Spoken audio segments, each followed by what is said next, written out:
capitán de policía. Las 1001 noches. Había en el Cairo un kurdo que llegó a Egipto bajo el reinado del Víctor rey Saladino. Alá le tenga en su gracia. Y era un hombre de una corpulencia terrible, con bigotes enormes y una barba que le subía hasta los ojos, y cejas que le tapaban los ojos, y con mechones de pelo que le salían de la nariz y de las orejas. Y tenía un aspecto tan terrible que no tardó en llegar a ser capitán de policía. Y los pilluelos del barrio, solo con verle desde lejos, se daban a la fuga, echando a correr a más deprisa que si hubieran visto aparecer un gula. Y las madres amenazaban a sus hijos con llamar al capitán kurdo cuando no lo podían soportar. En una palabra, era el terror del barrio y de la ciudad. Un día entre los días, sintió él que le pesaba la soledad y pensó en lo bueno que sería encontrar en su casa carne fresca para meterle el diente cuando volviera por la noche. En vista de lo cual, fue en busca de una casamentera y le dijo: deseo mujer, pero tengo mucha experiencia y sé cuántas tribulaciones traen de ordinario consigo las mujeres.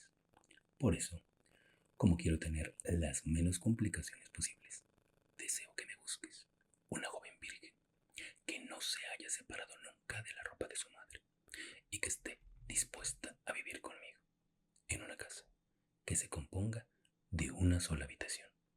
Y pongo por condición que jamás ha de salir de esa habitación ni de esa casa.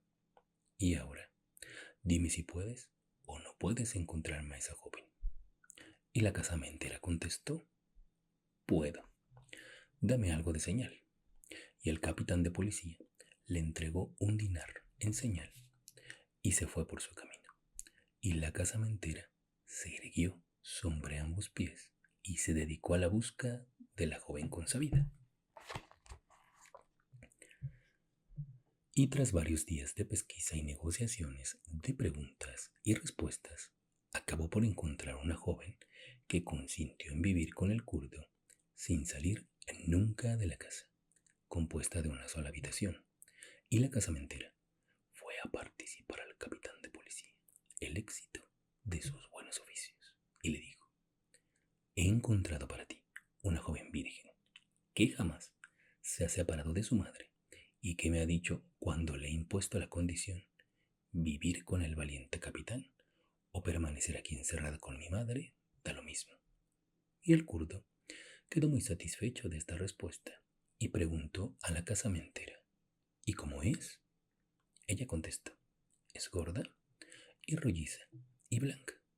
Él dijo: eso es lo que me gusta. Así pues, como el padre de la joven estaba conforme, y como la madre estaba conforme, y como la hija estaba conforme, y como el kurdo estaba conforme, se celebró la boda sin tardanza. Y el kurdo de bigotes grandes se llevó a la joven gorda y rolliza y blanca a su casa, compuesta de una sola habitación, y se encerró con ella y con su destino.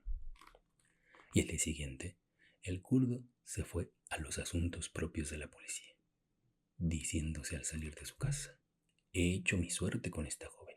Y por la noche, al volver a su casa, le bastó una mirada para asegurarse de que todo estaba en orden, y se decía a diario: todavía no ha nacido quien meta la nariz en mi seno. Y su tranquilidad era perfecta, y su seguridad absoluta. Y a pesar de toda su experiencia, no sabía que la mujer es sagaz de nacimiento y que cuando desea algo, nada puede detenerla. Y pronto iba a tener la prueba de ello. En efecto, había en la misma calle, frente a la ventana de la casa, un carnicero que vendía carne de carnero. Y el tal carnicero tenía un hijo de lo más truán, que por naturaleza estaba lleno de atractivo y de alegría, y que desde la mañana hasta la noche cantaba sin parar, con una voz muy hermosa. Y la joven esposa del capitán kurdo quedó subyugada por los encantos y la voz del hijo del carnicero. Y el señor kurdo volvió aquel día más temprano que de costumbre, e introdujo la llave en la cerradura para abrir la puerta. Y su esposa, que lo engañaba en aquel momento, oyó rechinar la llave y lo dejó todo para saltar sobre ambos pies, y se apresuró a ocultar a su amante en un rincón de la habitación, detrás de la cuerda en que estaban colgados todos los trajes de su esposo y los suyos propios. Luego cogió un velo grande, en el cual se envolvía de ordinario, y bajó la escalerilla para salir al encuentro de su marido, el capitán, el cual, solo con subir la mitad de los escalones, había olfateado ya que en su casa pasaba algo que no pasaba de ordinario. Y dijo a su mujer: ¿Quién hay? ¿Y por qué tienes ese velo?